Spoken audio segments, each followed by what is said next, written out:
From year to year, Boston has grassroots campaigns for affordable housing, affordable food, and access to services. The campaigns are usually separate, but there's a new effort to have them more connected as a pursuit of human rights. This recently got support through a resolution of the Boston City Council. And to talk about making Boston a human rights city are two guests from Survivors, Inc., the founder and board member, Dottie Stevens, and Shawn Musgrave. Thank you both very much for being with us. Thank you for having us. I want to start with Dottie Stevens. A few years ago, you got this idea. Tell me how this came across to you.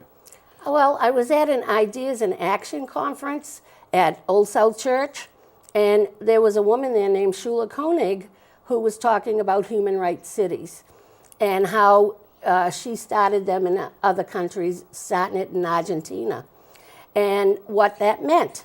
And I had been working on trying to enact the Universal Declaration of Human Rights here in this country for probably 20 years and was getting nowhere. So what she said made sense to me, and I thought it would be easier to try to get a city going from the floor rather than try to keep enacting that Universal Declaration. Now, a lot of the time when we hear about human rights, we think about people who can't criticize the government or they can't vote. But what do you think of when you say human rights? I think about food, clothing, shelter, healthcare, education, and recreation.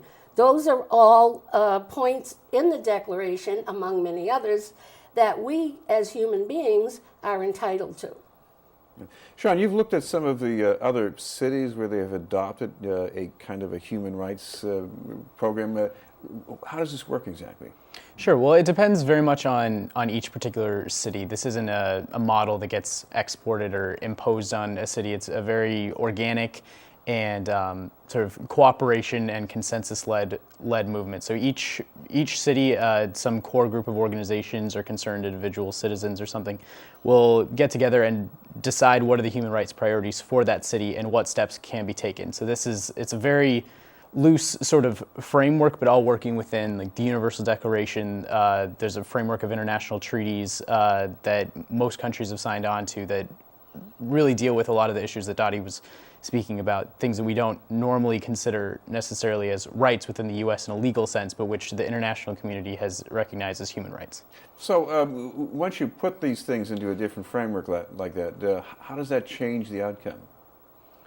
Well, I think more it changes the approach than necessarily. I mean, the outcome would be respect for human rights and increased access to food, to healthcare, to shelter and things like that. But really, the approach gets changed once you use the human rights framework. These aren't things that are charity or handouts. This is the execution of justice. This is people's rights that are being claimed by them, and specifically with the grassroots framework. The idea is helping people to know and to figure out what their rights are, and then trying to see what tools exist in order for those people to claim them.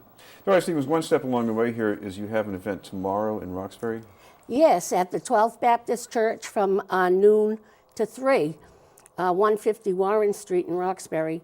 Yes, it's an event to get agencies and organizations and everyday people together to get them in the mindset of human rights and human rights framework and putting into our planning and development all segments of the society. We want them to feel ownership of these human rights, that the human rights belong to us. And we want human rights learning to go on in schools and churches and everywhere, so people can become intimately familiar with their human rights, because they aren't at this point in time. Well, you mentioned health, and there's this debate all around the country now. How much of this should be insured by the government and taxpayers, and how much is up to the individual to be responsible? It depends on the individual's financial circumstances. If you have no money or little money, you should be entitled to the care you need. Everyone should. Yeah, if I could comment on that briefly, Vermont actually this past year had a very successful grassroots movement using a human rights framework, presenting health as a human right, and the legislature prior to this movement was considering like a single payer option as completely politically non-feasible.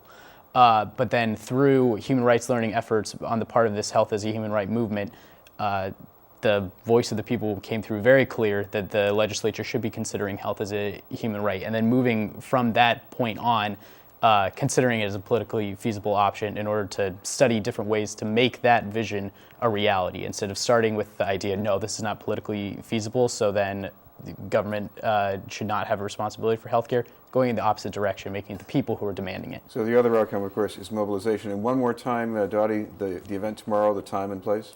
It's at 12 Baptist Church, 12 to 3, 150 Warren Street.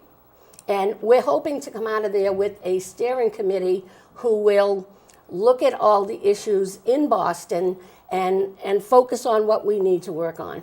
Thank you both very much. Shawn Musgrave and Dottie Stephens. Thank you. Thank you very much. Survivors, Inc. And up ahead, the report from Dorchester with Bill Forey.